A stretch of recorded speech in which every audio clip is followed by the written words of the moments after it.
Құрметті оқырман, қалдарыңыз қалай? Мінекей оқушылар 11-ші сынып оқушылар топпен жұмыс жасап жатыр. Екі топ тапсырма қалай берілді? Жалпы бізде ауызша сөйлеу дағдымыз ақсап тұрады. Соны дамыту үшін мен TED форматында сөйлеу дегенде 1 минутта деп алдым, TED форматы деп алдымда 10 талап қоятын еді. Бірінші 1 минутта сөйлеу, екінші бір мақал пайдалану, үшінші өзектілік айту, өз өмірмен байланыстыру деген сияқты. Оны мен әрі қарай сіздерге айтамын, ол туралы бөлісетін боламын YouTube каналымда. Бірақ қазір мен сәл тапсырманы өзгерттім. Қалай? Ең алдымен оқушылар мәтінмен танысты. Жеке отырып. Одан кейін топқа жүктелді да, сол мәтінді 10 талап бойынша, 10 балға жетелейтін талап бойынша қалай қорғауға болатынына ұсыныс жазып жатыр. Яғни кері топқа, келесі топқа. Бірінші немен деп жатсыздар? Бірінші уақытты толық қамту. Уақытты толық қамтиды, 1 минут сөйлейді. Проблемалық сұрақ қою, публицистикалық стиль қолдану және дәйек сөз қолдану. Дәйек сөз дегеніңіз не ол? Мақал-мәтел сияқты бір фраза, бір адамның тезис сияқты, иә? Кейін өмірмен байланыстыру, өз пікірлерін пайдалану, тезис қамтылу керек және де қызықты ақпарат болуы қажет. Әдеттегі менің беретін дүниемнен ерекшелігі қызықты ақпаратта ғана ма сонда? Публицистикалық стиль. Басқа ерекше дүние табыңыздар, әйтпесе қайталап жатсыздар. Сіздер не істеп жатсыздар? Бұнда да 1 минут сөйлеу, мақал тура сол мақал мәтел, аргумент, бір проблемалық сұрақ, таза қазақша сөйлеу, көнерген сөз қолдану, әр баланың толыққанды опа. Яғни А тобы Б тобына, Б тобы А тобына талап жазып жатыр. Басты мақсат барлық топ мүшесі қатысу керек. Қалай шығады екен көреміз, бөлісетін боламын міндетті түрде. Бір-біріне талапты берді, алмасты. Ерекшелік бар ма екен? Бар. Қандай? Көнерген сөз пайдалан дейді ма? Халық ауыз әдебиетінен мысал келтіру, жылқының аты бір аяқпен тұрып сөйлеу. Әзіл араластырыпты, ал көрейік. Сіздер талап, ерекшелік бар ма талапта?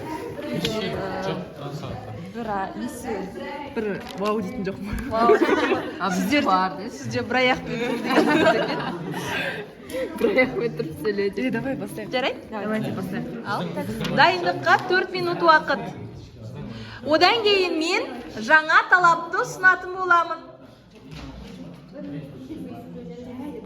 А тобының Б тобына қойған талабы қандай? Бізге қойған талаптар біріншісі 1 минут бойы тежелмей сөйлеу, мақал мәтел қолдану, аргумент келтіру, бір проблемалық сұрақ, таза қазақша сөйлеу, көнерген сөз қолдану, әр баланың толық қамтылуы, және де тақырып қою, халық ауыз әдебиетінен мысал келтіру, жылқының аты деген секілді, және де бір аяқпен тұрып сөйлеу. Бір аяқпен тұрып сөйлеу. Жақсы. Талаптарыңызды қайтарыңыздар, плюс қойып отырсын. Жоғына жоқ, барына бар. Қызыл пасын. Жарайды. 1 минут уақытты біреуің телефон алып қоя қойыңдар, мен видеоға түсіріп жатырмын.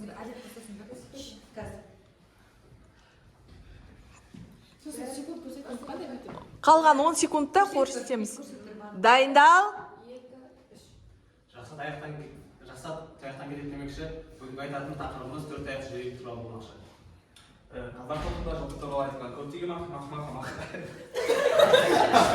әдебиеттің арасында ерекше айтылып бөлінеді.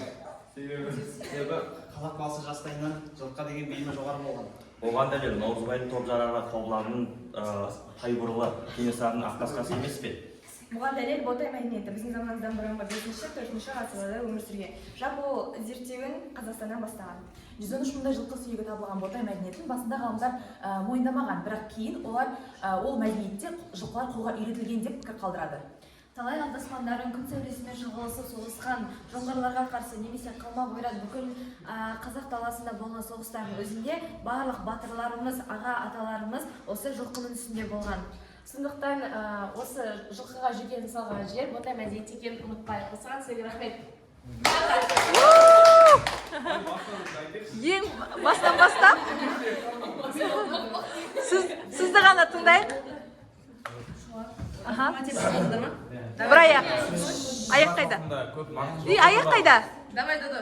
Қазақ халқында жылқы туралы айтқан көптеген мақал мәтелдердің арасында ер қанатты ат дейтін ерекше айтылып бөлінеді. Тамаша, бір қошемет. Аха. Ал қандай мін таптыңыздар? Нұрайда болды. Қылыштарын, ой, талай алдаспан дейміз қылыш. Аха. 1 минут бойы сөйледі. Так, тынышталайық, шуламандар. 1 минут сөйледі. Мақал мәтел Қошемет. аргумент келтірді. Проблемалық сұрақ болды ма? Иә, емес пе деп келтірді. Қандай болды проблемалық сұрақтарыңыз? Мен қойдым ғой. Қандай? Дәлел осы емес пе деп. Наурызбайдың топ жарағы қобыланның тайбұрылы Кенесарының қасқасы емес пе? Болды. Таза қазақша сөйледі. Көнерген сөз Нұрай қолданды. Әр бала толыққанды қатысты. Тақырып қойылды ма? Иә, Қандай айттыңыз тақырып? Ер қанатты. Аха. Халық ауыз әдебиетіне мысал келтірді. Тайбұрылды. Аха. Сосын бір ай тұрып сөйледі. Сонымен неше ұпай бересіздер? 10-ның 10-ы. Респект. Тек қана мына жерде еме балалар, тышта мен айтып қояйын, айтып жіберейін, не қазір одан ұмытып қаламын. Емес пе дедіңіз ғой, проблемалық сұрақ. Ол көбінесе риторикалық сұраққа келеді де, проблемалық сұрақ деген қалай ойлайсыздар? Неліктен деген сияқты болу керек, иә? Бірақ ол сол жерлеріңіз ақсап тұр, бірақ басқалары қабылдағандықтан мен ештеңе айтпаймын. Өйткені мен төреші емеспін бүгінде. Ал кеттік, ары қарай. Ең қоятын 10 талап бар еді ғой, TED форматына қойылатын. Содан сіздер жетеуін алдыңыздар, мына топта жетеуін алған, 3 жаңалық қосқан. Енді әзіл араластырып сіздерге тамаша талап қоя білді. Бір аяқпен тұрып айту, көнерген сөз қосу, сосын тағы ерекшесі не болды? Көнерген сөз, тақырып қою. Көркем әдебиеттен келтіру. Көркем халық ауыз әдебиеттен, мысал үзіндісін келтіру болды. Жақсы. Енді мен сіздерге айттым, иә, қазір бүгін біз бір сәл жаңалық болғанда да бір ерекше нәрсені қарастырамыз деп. Сіздер Алла қаласа университетке түсесіздер, қазірдің өзінде 10-шы сынып оқып жатқан кезде сіздерге дарынға ғылыми жұмыс жазған кезде рецензия керек болды. Рецензияны біз ғалымдардан, кандидаттардан іздеген едік. Бірақ сіздердің ғалым болмастарыңызға кім кепіл? Мүмкін сіздерден де рецензия сұрайтын шығар. Сондықтан сол бір рецензия қалай жазылатынын сіздер білу керексіздер. Әсіресе мұнда филологтар бар. Және рецензия тек қана ғалымдар жазады деген сөз емес қой. Басқа дүниелерге де рецензия жазылады. Қараңыздар, телефон свет түсіріп қалғандықтан мен экраннан көрсете алмай тұрмын, бірақ Нұрай мен сізге суретке түсірдім, беремін. Енді бұны не үшін айтып жатырмын? Осы рецензияны TED-тік форматына қарай ойыстыруға болады екен де, сонда жаңа бір дүниетаным пайда болады. Мәселен, бірінші бір мен сөйлеуден біледі. Шолу жасалып отырған шығарма, фильм, кітап, спектакль бәрібір туралы жалпы мәлімет, авторның атауы, жанры, шыққан жылы жайлы.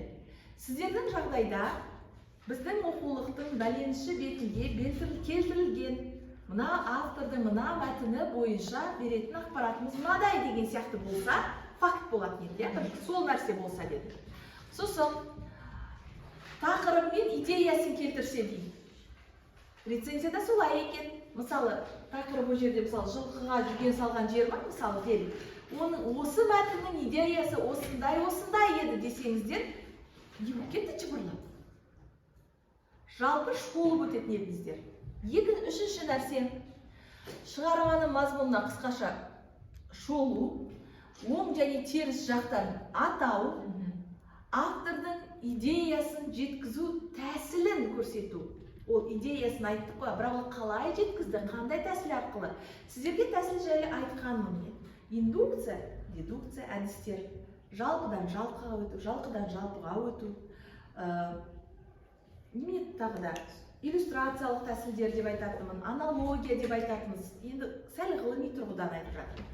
Әрі қарай, жалпы осы мәтіннің маңыздылығы неде? Ол болған жоқ. Кімге ұсынылды бұл? Оқушыларға ма, өнер сүйер қауымға ма, кітап сүйер қауымға ма, ата-аналарға ма? Сосын сіздерге бұл ұнады ма, және неліктен? Негізгі рецензияның талабы осылар. Ол объективті болу керек, қысқа нақты жазылу керек, тілі көркем болу керек. Қараңыздар, сіздер қойған талап оқушы деңгейіндегі талаптар болды бағада. Ал мына талаптардың деңгейі бөлек жоғары. бір минутқа егер де тура осы мәтінді солай қарастыру керек болса, сіздердің айтылымдағы дүниелеріңіз мүлдем басқаша болатын еді.